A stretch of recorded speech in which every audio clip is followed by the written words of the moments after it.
എനിക്കെല്ലാം അറിയാം. താൻ ഇവിടേക്ക് വന്ന സാഹചര്യവും. വംശിയോട് കാര്യങ്ങൾ സംസാരിച്ചാൽ തീരാവുന്നതല്ലേ ഉള്ളൂ നിങ്ങളുടെ പ്രശ്നം. ഞാൻ അവനോട് സംസാരിക്കാം. വേണ്ട, എനിക്കിഷ്ടമല്ല വംശേട്ടനെ പറയുന്നതിനോടൊപ്പം അവൾ കസേരയിൽ നിന്നും എഴുന്നേറ്റ് മുന്നോട്ട് നടക്കാനാഞ്ഞതും അപ്പോൾ തന്നെ അവളുടെ കൈകളിൽ അവൻ പിടുത്തമിട്ടു. പെട്ടെന്ന് പ്രതീക്ഷിക്കാതെ അവൻ്റെ ഭാഗത്തു നിന്നും അങ്ങനെയൊരു നീക്കം വന്നതും അവൾ പൊടുന്നനെ തിരിഞ്ഞു നോക്കി. പരിഹരിക്കാൻ പറ്റാത്ത ഒരു പ്രശ്നവും ഇല്ലടോ. അവളുടെ കണ്ണുകളിലേക്ക് നോക്കി വിഘ്നേഷ് പറഞ്ഞതും അവൾ അവൻ്റെ കൈകളിൽ നിന്നും പിടുത്തം വിട്ട് അവന് നേരെ നിന്നു. അതെ സർ, പരിഹരിക്കാൻ പറ്റാത്ത ഒരു പ്രശ്നവുമില്ല.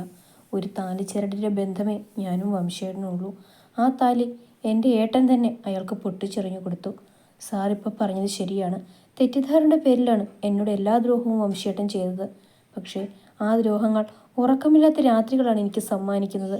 ഒരു പെണ്ണ് വേദനിക്കാവുന്ന അത്രയും ഒരു മാസം കൊണ്ട് ഞാൻ വേദനിച്ചിരുന്നു. രാത്രിയെപ്പോലും ഭയന്നിരുന്ന ദിവസങ്ങൾ. ദേഹോദ്രവം വേറെ, വാക്കുകൾ കൊണ്ട് ഉപദ്രവം. മറക്കാൻ കഴിയില്ല വംശേട്ടനോടുള്ള എൻ്റെ വെറുപ്പും.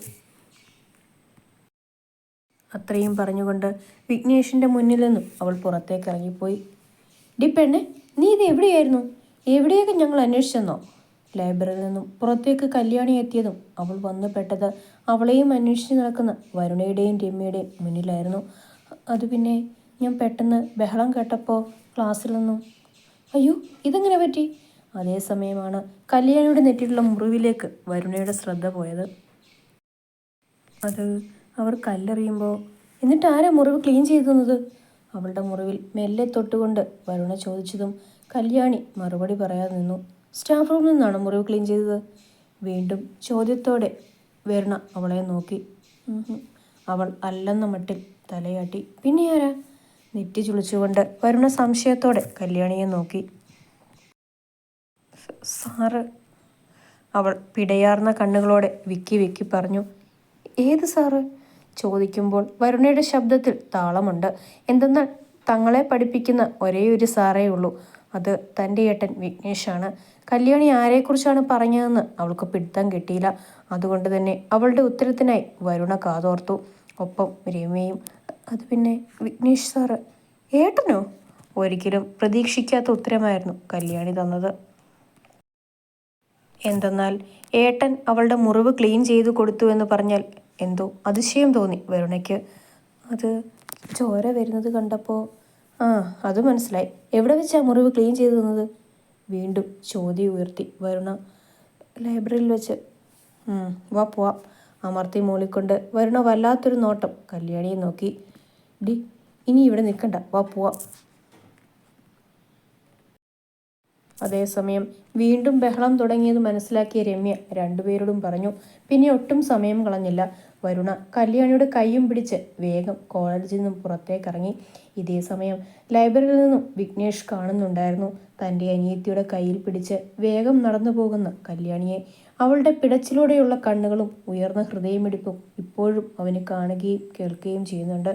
എന്തിനൊക്കെയോ അവൻ്റെ ചുണ്ടിൽ പുഞ്ചിരി വിരിഞ്ഞു. ഒപ്പം ദൂരേക്ക് മറഞ്ഞു പോകുന്നവളെയും അവൻ നോക്കി.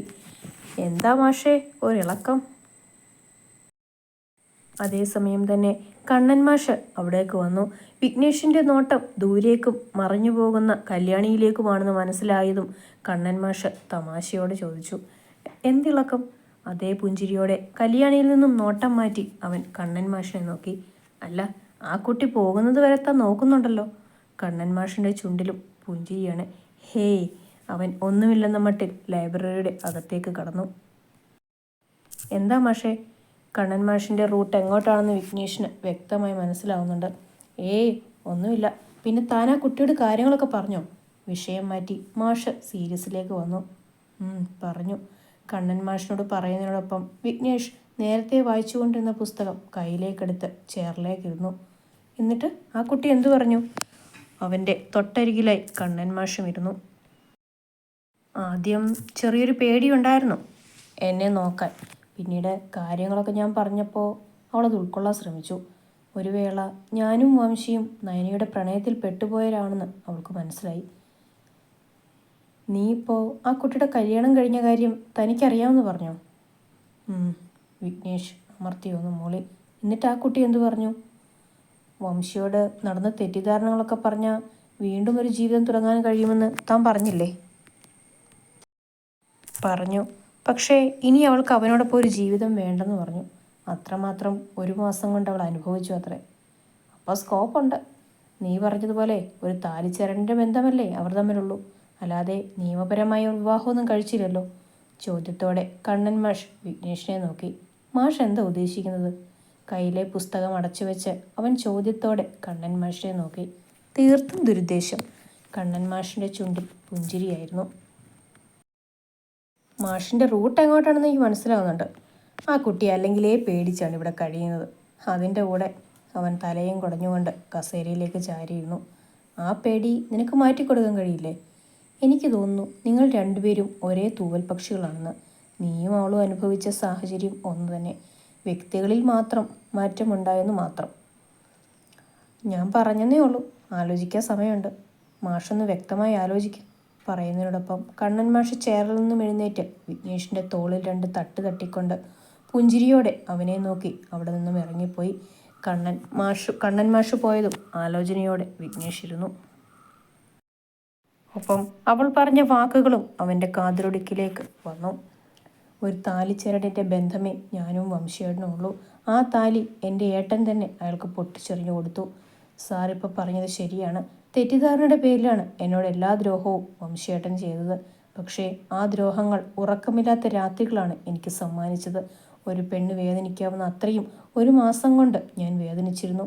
രാത്രി എപ്പോഴും ഭയന്നിരുന്ന ദിവസങ്ങൾ. ദേഹോപദ്രവം വേറെ, വാക്കുകൾ കൊണ്ടുള്ള ഉപദ്രവം വേറെ. മറക്കാൻ കഴിയില്ല വംശിയേട്ടനോടുള്ള എൻ്റെ വെറുപ്പും. ഓരോന്നോർക്കുമ്പോൾ എന്തിനൊക്കെയോ ആ പെണ്ണിനോട് അവന് സഹതാപം തോന്നുന്നു. ഒപ്പം കണ്ണൻ മാഷ് പറഞ്ഞതുപോലെ ചെറിയൊരു ഇഷ്ടവും. ഇതെന്താ, രണ്ടാളും നേരത്തെയാണോ? കോളിംഗ് ബെൽ അടിക്കുന്ന ശബ്ദം കേട്ടാണ് സൗദാമിനിയമ്മ പുറത്തേക്ക് വന്നത്. കല്യാണിയെയും അവളോട് തോളോട് ചേർന്ന് നിൽക്കുന്ന വരുണയെയും കണ്ടതും സൗദാമിനിയമ്മ സംശയത്തോടെ ചോദിച്ചു. സ്ട്രൈക്കാണമ്മ. പറയുന്നതിനോടൊപ്പം കല്യാണിയെയും കൂട്ടി വരുണ അകത്തേക്ക് വന്നു. ഓ, നിങ്ങളിരിക്കുക, ഞാൻ എന്തെങ്കിലും കുടിക്കാൻ എടുക്കാം. അയ്യോ, ഇതെന്ത് പറ്റി? ആവലാതിയുടെ കല്യാണിയുടെ അരികിലേക്ക് വന്ന് സൗദാമിനിയമ്മ അവളുടെ മുറിവിൽ തൊട്ടു. അകത്തേക്ക് കയറിയ 2 പേരോടും പറയുന്നതിനോടൊപ്പം സൗദാമിനിയമ്മ അടുക്കളയിലേക്ക് പോകാൻ ഒരുങ്ങുമ്പോഴായിരുന്നു കല്യാണിയുടെ നെറ്റിയിലുള്ള മുറിവ് ശ്രദ്ധിച്ചത്. അയ്യോ, ഇതെന്തു പറ്റി മോളെ? ആവലാതിയോടെ കല്യാണിയുടെ അരികിലേക്ക് വന്ന് സൗദാമിനിയമ്മ അവളുടെ മുറിവിൽ തൊട്ടു. സ്ട്രൈക്കിൽ ഇവൾക്ക് കിട്ടിയ സമ്മാനമാ, വരുണ കളിയായി പറഞ്ഞതും സൗദാമിനിയമ്മ അവളെ കണ്ണുരുട്ടി പേടിപ്പിച്ചു. എന്നിട്ട് മരുന്ന് വെച്ചോ മോളെ? കല്യാണിയുടെ കവളിൽ തലോടിക്കൊണ്ട് സ്നേഹത്തോടെ ആ അമ്മ ചോദിച്ചു. പിന്നെ വെക്കാതെ. അമ്മയുടെ മോന് മുറിവ് ക്ലീൻ ചെയ്ത് കൊടുത്ത് നല്ലതുപോലെ മരുന്നും വെച്ച് കൊടുത്തു. ആര്, വിക്കിയോ? വരുണ പറഞ്ഞതും അതിശയത്തോടെ സൗദാമിനിയമ്മ വരുണയെ നോക്കി. അതേ അമ്മേ, ഏട്ടൻ തന്നെ. പറയുമ്പോൾ വരുണയുടെ ചുണ്ടിൽ ആരും അറിയാത്ത ഒരു പുഞ്ചിരി ഉണ്ടായിരുന്നു. എന്തായാലും നന്നായി. തല കൂടുതൽ അനക്കണ്ട, മോള് പോയി കുറച്ചു നേരം കിടക്കുക. സൗദാമിനിയമ്മയുടെ ചുണ്ടിലും ആരും അറിയാത്ത ഒരു ചിരിയുണ്ടായിരുന്നു. എന്തിനൊക്കെയോ ആ അമ്മയുടെ മനസ്സും നിറഞ്ഞു. എനിക്ക് കുഴപ്പമൊന്നുമില്ല അമ്മേ, പതിഞ്ഞ സ്വരത്തിൽ കല്യാണി സൗദാമിനിയോട് പറഞ്ഞതും ആ അമ്മ അവളുടെ കവളിൽ സ്നേഹത്തോടെ തലോടി. അമ്മ എന്തെങ്കിലും കുടിക്കാൻ എടുക്കുക, വല്ലാത്ത ദാഹം. അമ്മ കുടിക്കാനെടുക്കുമ്പോഴേക്കും ഞങ്ങൾ 2 പേരും ഇതൊക്കെ വെച്ചിട്ട് വരാം. വരുണ സൗദാമിനിയമ്മയോട് പറയുന്നതിനോടൊപ്പം കല്യാണിയും കൂട്ടി വേഗം സ്റ്റെപ്പുകൾ കയറി മുകളിലേക്ക് പോയി. ഇനി പറഞ്ഞോളെ. കയ്യിലുള്ള ബാഗുകളൊക്കെ റൂമിലുള്ള മേശയുടെ മുകളിലേക്ക് വെച്ചുകൊണ്ട് വരുണ കല്യാണിയെ പിടിച്ച് ബെഡിലേക്ക് ഇരുത്തി ചോദ്യത്തോടെ അവളെ നോക്കി. എന്തു പറയാൻ?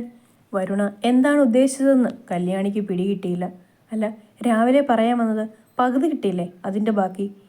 ഇപ്പോഴും വരുണ കല്യാണിയുടെ കയ്യിൽ തന്നെ പിടിച്ചിരിക്കുകയാണ്. ഒപ്പം കല്യാണിയെക്കുറിച്ച് അറിയാനുള്ള അതിയായ ആഗ്രഹവും വരുണയ്ക്കുണ്ട്. കോളേജിൽ വെച്ച് രമ്യ തങ്ങളുടെ കൂടെ ഉണ്ടായതുകൊണ്ട് കല്യാണിയോട് ചോദിക്കാനും വരുണയ്ക്ക് കഴിഞ്ഞില്ല. വീട്ടിലെത്തിയിട്ടാകാം ബാക്കിയൊക്കെയെന്ന് വരുണ വിചാരിച്ചു. അത് പിന്നെ ഞാൻ പറഞ്ഞില്ലേ എൻ്റെ കല്യാണം കഴിഞ്ഞതാണെന്ന്? അത് പറഞ്ഞു. വംശേട്ടനാണ് നിന്റെ കഴുത്തിൽ താലി കെട്ടിയതെന്നും പറഞ്ഞു. തപ്പിത്തടഞ്ഞു പറഞ്ഞവളോട് വ്യക്തമായി രാവിലെ തന്നോട് പറഞ്ഞ കാര്യങ്ങൾ വരുണ പറഞ്ഞു. അല്ല, ഒരു സംശയം ചോദിക്കട്ടെ? വംശേട്ടൻ നിന്റെ ഭർത്താവായിരുന്നു. അദ്ദേഹം നിന്റെ കഴുത്തിൽ താലിയും കെട്ടിയിട്ടുണ്ട്. എന്നിട്ട് നിന്റെ കഴുത്തിൽ താലിയൊന്നും കാണുന്നില്ലല്ലോ. മനസ്സിൽ തോന്നിയ സംശയം വരുണ ചോദിച്ചു. ആ താലി ഇപ്പോഴില്ല. എൻ്റെ കഴുത്തിലെ താലി ഏട്ടൻ വംശേട്ടന് പൊട്ടിച്ചു കൊടുത്തു. താലി പൊട്ടിച്ചു കൊടുക്കാനോ? ഇപ്പോൾ കല്യാണി പറഞ്ഞത് വിശ്വാസമാകാതെ വരുണ കണ്ണുമിഴിച്ച് അവളെ നോക്കി. വേദനയോടെ നിറമിഴികളോടെ വരുണയെ നോക്കിക്കൊണ്ട് കല്യാണി മൂളി. എന്തിന്? നീ സമ്മതിച്ചോ? കഴുത്തിലെ താലി എന്നൊക്കെ പറയുമ്പോൾ ഒന്നും മനസ്സിലാകുന്നില്ല വരുണയ്ക്ക്. സമ്മതിക്കേണ്ടി വന്നില്ല. അപ്പോഴേക്കും ഏട്ടൻ താലി പൊട്ടിച്ച് വംശേട്ടൻ എറിഞ്ഞു കൊടുത്തിരുന്നു. ഒരു തരത്തിൽ പറഞ്ഞാൽ ഏട്ടൻ എൻ്റെ സുരക്ഷയായിരുന്നു നോക്കിയത്. എടി പെണ്ണെ, എനിക്കൊന്നും മനസ്സിലാവുന്നില്ല. എന്താ നിൻ്റെ ജീവിതത്തിൽ സംഭവിച്ചത്? അറ്റവും മൂലവും ഇല്ലാതെയുള്ള കല്യാണിയുടെ സംസാരം വരുണയ്ക്ക് ഒരു പിടുത്തവും ഉണ്ടായിരുന്നില്ല. തല ചൊറിഞ്ഞുകൊണ്ട് കല്യാണിയെ നോക്കി വരുണ. പിന്നീട് കല്യാണി ഓരോന്ന് പറയുകയായിരുന്നു. 3 വർഷം മുൻപ് വംശേട്ടൻ്റെ കല്യാണത്തലേന്ന് വധുവിനെയും മറ്റൊരു വ്യക്തിയെയും കണ്ടതും അത് ഏട്ടനും താനും കൂടി എല്ലാവരെയും അറിയിച്ചതും അതിനുശേഷം ഞങ്ങൾ പറയുന്നത് കള്ളമാണെന്ന് പറഞ്ഞ് വംശേട്ടൻ അനന്തനോട് വഴക്കുകൂടി നടപ്പും ഒരവസരം കിട്ടിയപ്പോൾ തൻ്റെ കഴുത്തിൽ താലി കെട്ടിയതും 3 വർഷം മുമ്പുള്ള പ്രതികാരം പിന്നീട് 1 മാസക്കാലം തന്നോട് ചെയ്തതും നിവർത്തി കൊടുകൊണ്ട് ഏട്ടനെ കാണാൻ താൻ തറവാട്ടിലേക്ക് ചെന്നതും അതറിഞ്ഞ് വംശേട്ടൻ വന്നതും വഴക്ക് കൂടിയതും താലി തൻ്റെ കഴുത്തിൽ നിന്നും ഏട്ടൻ പൊട്ടിച്ചെറിഞ്ഞു കൊടുത്തതും എല്ലാം ഒന്നിടവിടാതെ വരുണയോട് കല്യാണി പറഞ്ഞു തീർത്തു. എൻ്റെ അമ്മോ, സിനിമാ കഥ പുറകെ നിൽക്കും. കല്യാണി പറഞ്ഞ ഓരോ സംഭവങ്ങളും മിഴിച്ച കണ്ണാലെ വരുണ കേട്ടുനിന്നതും തലയ്ക്ക് കൈ കൊടുത്തുപോയി. അതിനേക്കാൾ വലിയൊരു ട്വിസ്റ്റ്. തൻ്റെ കണ്ണുനീർ അമർത്തി തുടച്ച് കല്യാണി വരുണയെ നോക്കി പതിയെ പുഞ്ചിരിച്ചുകൊണ്ട് പറഞ്ഞു. ഇനിയും ട്വിസ്റ്റോ? ആ, പറയ കേൾക്കട്ടെ. അന്ന് വംശേട്ടൻ കെട്ടാൻ പോകുന്ന പെണ്ണിൻ്റെ ഒപ്പം ഉണ്ടായത് ആരാണെന്ന് അറിയാമോ? ഇപ്പോഴും കല്യാണിയുടെ ചുണ്ടിൽ അതേ പുഞ്ചിരിയുണ്ട്. ആരാ? സംശയത്തോടെ വരുണ നെറ്റി ചുളിച്ചു. ഒപ്പം ഇപ്പോൾ കല്യാണി പറഞ്ഞ വാക്കുകളിലൂടെ വരുണ സഞ്ചരിക്കുമ്പോൾ 3 വർഷങ്ങൾക്ക് മുമ്പ് താൻ കണ്ടറിഞ്ഞ സംഭവങ്ങളുമായി ഒരുപാട് ബന്ധമുള്ളതായി അവൾക്ക് തോന്നി. ആ സംശയത്തോടെയായിരുന്നു വരുണ കല്യാണിയെ നോക്കിയതും. അതുകൊണ്ട് തന്നെ വരുണയുടെ മുഖത്തും മാറ്റം വരാൻ തുടങ്ങി. നിന്റെ ഏട്ടൻ അപ്പോൾ ആ ഭദ്രകാളിയായിരുന്നോ നിന്റെ ജീവിതം നശിപ്പിച്ചത്? കല്യാണി പറയേണ്ട താമസം ഇപ്പോൾ വരുണയ്ക്ക് കാര്യങ്ങൾ ഏകദേശം മനസ്സിലായി. ഏയ്, നയനേച്ചി എങ്ങനെ എൻ്റെ ജീവിതം നശിപ്പിക്കും? വംശേട്ടൻ അന്നത്തെ പ്രതികാരത്തിൻ്റെ മേൽ എന്നെ താലി കെട്ടി എന്നെ ഉപദ്രവിച്ചതല്ലേ? ഇപ്പോഴും ആരെയും കുറ്റപ്പെടുത്താൻ കല്യാണി ഒരുക്കമല്ല. ഇങ്ങനൊരു പെണ്ണ്. ഇടി പൊട്ടിക്കാളി, വംശിയുമായിട്ടുള്ള കല്യാണത്തിലേന്നാണ് ഈ നയനെന്ന് പറയുന്ന വ്യക്തി എൻ്റെ ഏട്ടനെ വിളിച്ചു വരുത്തിയത്. എന്നിട്ട് നീയും നിൻ്റെ ഏട്ടനും കണ്ടു, എല്ലാവരെയും വിളിച്ചു പറഞ്ഞു. പിറ്റേ ദിവസം കാലത്ത് ആ നയനയുടെ കഴുത്തിൽ എൻ്റെ ഏട്ടൻ താലിയും കെട്ടേണ്ടി വന്നു. എന്നിട്ട് അവൾ ചെയ്തതിന് ആ വംശി നിന്നോടല്ലേ പ്രതികാരം ചെയ്തത്? അപ്പോൾ എല്ലാത്തിനും കാരണം അവളല്ലേ? എനിക്കൊന്നും അറിയില്ല. ഞാനതൊക്കെ മറക്കാൻ ശ്രമിക്കുക. വരുണ പറഞ്ഞ തരങ്ങളിലേക്ക് ഒന്നും കല്യാണി ആലോചിക്കാൻ നിന്നില്ല. നീ ഒന്നും അറിയണ്ട, അതൊക്കെ പോട്ടെ. എന്നിട്ട് വംശേട്ടൻ പിന്നെ നിന്നെ കാണാൻ വന്നോ? തെറ്റിദ്ധാരണയൊക്കെ അദ്ദേഹത്തിൻ്റെ മാറ്റിക്കൊടുത്താൽ നിങ്ങൾക്ക് രണ്ടുപേർക്കും വീണ്ടും നല്ലൊരു ജീവിതം ജീവിച്ചൂടെ? ഇപ്പോൾ വരുണ ചോദിക്കുന്നത് കല്യാണിയുടെ മനസ്സും കൂടി അറിയാനാണ്. എന്നാൽ കുറച്ച് നിമിഷങ്ങൾ കൊണ്ട് തന്നെ ഏട്ടൻ്റെ വധുവായി വരുന്ന കല്യാണിയെ വരുണ സങ്കല്പിച്ചിരുന്നു. എന്നാൽ ഇപ്പോൾ പറഞ്ഞ വാക്കുകളിൽ നിന്ന് കല്യാണിക്ക് എവിടെയെങ്കിലും വംശയോട് ഇഷ്ടമുണ്ടോ എന്നറിയാനാണ് ഈ ചോദ്യം വരുണ ചോദിച്ചത്. തെറ്റിദ്ധാരണ മാറ്റിക്കൊടുത്ത അത്രയും നന്ന് എന്ന് കരുതി ഇനി വംശേട്ടൻ്റെ ജീവിതത്തിലേക്ക് ഞാനില്ല. എന്നോട് തെറ്റിദ്ധാരണകൾ തിരുത്തി സ്നേഹം കാണിച്ചാലും അദ്ദേഹം 1 മാസം എന്നെ ഉപദ്രവിച്ചത് എനിക്ക് മറക്കാൻ കഴിയില്ല. ഇപ്പോഴും ഞാൻ അദ്ദേഹത്തെ ഭയക്കുന്നു. ആ ഭയം എൻ്റെ ജീവിതത്തിൽ അങ്ങോളം ഉണ്ടാവും. അപ്പോൾ ഇനി വംശി എന്ന വ്യക്തി നിൻ്റെ ജീവിതത്തിലില്ല അല്ലേ? ഉള്ളിൽ നിറഞ്ഞു പൊന്തിയ സന്തോഷത്തോടെ വരുണ കണ്ണും മിഴിച്ച് കല്യാണിയെ നോക്കി. ഇല്ല. അത്രയും പറഞ്ഞുകൊണ്ട് കല്യാണി വരുണയെ നോക്കി പതിയെ പുഞ്ചിരിച്ചുകൊണ്ട് വാഷ്റൂമിലേക്ക് നടന്നു. ഇല്ല ഏട്ടാ, എനിക്കൊരു കുഴപ്പമില്ല. അവിടുത്തെ ചടങ്ങുകളൊക്കെ കഴിഞ്ഞോ? ബാൽക്കണിയിൽ നിന്നും തൻ്റെ ഏട്ടനോട് ഫോണിൽ സംസാരിക്കുകയാണ് കല്യാണി. ഇല്ല മോളെ, ഇനി നാളെയുണ്ട്. അത് കഴിഞ്ഞ് 5 ദിവസം കഴിഞ്ഞിട്ട് ബാക്കി ചടങ്ങുകളൊക്കെ ഉണ്ടാവും. ഇവർക്ക് ഒരുപാട് ചടങ്ങുകളും മറ്റ് കർമ്മങ്ങളും ഒക്കെ ഉണ്ട്. മിത്രേച്ചിയുടെ സങ്കടമൊക്കെ മാറിയോ? ആ, ഓക്കെ വരുന്നു. മോക്കവിടെ പ്രശ്നമൊന്നുമില്ലല്ലോ? ഏട്ടൻ വരണോ? അനന്തൻ്റെ മനസ്സിൽ ഇപ്പോഴും കല്യാണിയെ തനിച്ചാക്കി വന്നതിലുള്ള സങ്കടമുണ്ട്. ഏയ് വേണ്ട ഏട്ടാ, ഇവിടെ എനിക്ക് ഒരു കുഴപ്പമില്ല. ഇപ്പോൾ കല്യാണിയുടെ ശബ്ദത്തിൽ നല്ല തെളിച്ചമുണ്ട്. എന്തെന്നാൽ ഇതുവരെ ഇവിടേക്ക് വരാൻ അവൾക്ക് മടിയുണ്ടായത് വിഘ്നേഷിനെ എങ്ങനെ ഫേസ് ചെയ്യുമെന്നോർത്താണ്. എന്നാൽ ഇന്ന് പരസ്പരം സംസാരിച്ചതിന് ശേഷം അവൾക്കുള്ള ആ മൂകതയൊക്കെ മാറിയിട്ടുണ്ട്. എന്നിട്ട് മോൾ എവിടെയുള്ളത്? എല്ലാവരും ഇവിടെ പോയി? ഞാൻ മുകളിലത്തെ ബാൽക്കണിയിലാണ്. കോളേജ് നേരത്തെ വിട്ടതുകൊണ്ട് ഭക്ഷണം കഴിച്ച് വരണ റൂമിലേക്ക് കയറിയിട്ടുണ്ട്. ഞാൻ പോകാൻ നിൽക്കുമ്പോൾ ഏട്ടൻ്റെ കോള് വന്നത്. പിന്നെ അമ്മ ഉച്ചയ്ക്കൊന്ന് മയങ്ങും. അവൾ ആ വീട്ടിലെ ഇപ്പോഴത്തെ സ്ഥിതി ഏകദേശം ഏട്ടന് പറഞ്ഞു കൊടുത്തു. അപ്പോൾ വരുണയുടെ ഏട്ടൻ? സാറ് വന്നിട്ടില്ല. പിന്നെ ഏട്ടൻ വന്നാൽ പറയാൻ ഒരുപാട് വിശേഷങ്ങളുണ്ട്. ഇനിയും വിഘ്നേഷിനെക്കുറിച്ച് ഏട്ടനോട് മറച്ചു വെക്കുന്നത് ശരിയല്ലെന്ന് കല്യാണിക്ക് തോന്നി. എന്തെന്നാൽ നയന കാരണം എല്ലാവരുടെയും ജീവിതം നശിച്ചതാണ്. തെറ്റിദ്ധാരണകൾ മാറുന്നെങ്കിൽ അങ്ങ് മാറട്ടെ എന്ന്. എന്താ എൻ്റെ കല്ലുവിന് പറയാനുള്ളത്? ഇത്രയും നേരത്തെ സംസാരം കൊണ്ട് തന്നെ അനന്തന് മനസ്സിലാകുന്നുണ്ട് കല്ലുവിന് വരുണയുടെ വീട്ടിൽ യാതൊരു കുറവുമില്ലെന്ന്. അവൾ അവിടെ ഹാപ്പിയാണെന്ന്. അതൊക്കെയുണ്ട്. ഏട്ടൻ വാ, നേരിട്ട് പറയേണ്ടതാണ്. അതെയോ? അങ്ങനെയാണോ? എന്നാൽ ശരി, ഏട്ടൻ വന്നിട്ട് എൻ്റെ കുട്ടി പറഞ്ഞാൽ മതി. അനന്തൻ പറഞ്ഞ് ഫോൺ കട്ടാക്കിയതും അപ്പോൾ തന്നെ കല്യാണിയും ഫോൺ കട്ടാക്കി. ഒപ്പം ബാൽക്കണിയിൽ നിന്നും തിരിഞ്ഞ് ഹാളിലേക്ക് വരാൻ തുടങ്ങുമ്പോഴാണ് തന്നെ മാത്രം നോക്കി നിൽക്കുന്ന വിഘ്നേഷിനെ അവൾ കണ്ടത്. പ്രതീക്ഷിക്കാതെ അവനെ കണ്ടതും അവൾ അവനെ നോക്കി പതിയെ പുഞ്ചിരിക്കാൻ ശ്രമിച്ചു. ഏട്ടനായിരുന്നോ ഫോണിൽ? ഗൗരവത്തോടെയുള്ള വിഘ്നേഷിൻ്റെ സംസാരം. കല്യാണി അവൻ ചോദിച്ചതിന് ഒന്ന് മൂളി. എന്നിട്ട് ഏട്ടനോട് കാര്യങ്ങളൊക്കെ പറഞ്ഞോ? അവനിപ്പോൾ ചുമരിനോട് ചാരി നിന്ന് കൈ രണ്ടും മാറോട് കെട്ടി അവളെ നോക്കുകയാണ്. ഇല്ല, വന്നിട്ട് പറയാമെന്ന് കരുതി. ഇപ്പോഴും പെണ്ണിന് അവനെ ഫേസ് ചെയ്യാൻ ചെറിയൊരു മടിയുണ്ട്. മുറിവ്? കല്യാണിയുടെ നെറ്റിലേക്ക് ചോദ്യത്തോടെ നോക്കിയവൻ. വേദന കുറഞ്ഞു പറയുന്നതിനോടൊപ്പം അവൾ ബാൽക്കണിയിൽ നിന്നും മുന്നോട്ട് വന്ന് അവനെയും കടന്നു നിന്നു. താൻ ഭക്ഷണം കഴിച്ചോ? കഴിച്ചു. സാർ കഴിച്ചോ? കല്യാണിയും തിരിച്ചു ചോദിച്ചു. ഇല്ല, കഴിക്കണം. അമ്മ നല്ല ഉറക്കമാണ്. ഞാനെടുത്ത് തരട്ടെ? വിക്കിയാണെങ്കിലും അവൾ ചോദിച്ചു. വേണ്ടടോ, ഞാൻ എടുത്ത് കഴിച്ചോളാം, ഒന്ന് ഫ്രഷ് ആവട്ടെ. കല്യാണിയോട് പറയുന്നതിനോടൊപ്പം ചെറുപുഞ്ചിരിയോടെ വിഘ്നേഷ് അടുത്തുള്ള തൻ്റെ റൂമിലേക്ക് നടന്നു. പോകുന്നവനെയും നോക്കി കല്യാണി വരുണയുടെ റൂമിലേക്കും. രാവിലെ കാടാച്ചിറയിൽ നിന്നും പുറപ്പെട്ടതാണ് വംശി. സന്ധ്യ കഴിഞ്ഞതും അവൻ കൊച്ചി നഗരത്തിൽ കാലുകുത്തി. ബസ്സും ഇറങ്ങിയവൻ തൻ്റെ ബാഗുമായി നേരെ അടുത്തുള്ള ഒരു ലോഡ്ജിലേക്ക് നടന്നു. വംശി, ഞങ്ങളിവിടെയുണ്ട്. ലോഡ്ജിൻ്റെ അരികിൽ നിന്നും ഒരുത്തൻ കൈയുയർത്തി വംശിയെ ഉറക്കെ വിളിച്ചു. തന്നെ വിളിച്ച ഭാഗത്തേക്ക് നോക്കുമ്പോൾ തൻ്റെ കൂട്ടുകാർ നിൽക്കുന്നത് വംശി കണ്ടു. ഒപ്പം തൻ്റെ ബാഗ് തോളോട് ചേർത്തുകൊണ്ട് ചെറുപുഞ്ചിരിയോടെ തൻ്റെ കൂട്ടുകാരുടെ അടുത്തേക്ക് വംശി നടന്നു. മോനെ, നീ വിളിച്ചപ്പോൾ ശരിക്കും സർപ്രൈസ് ആയിട്ടോ.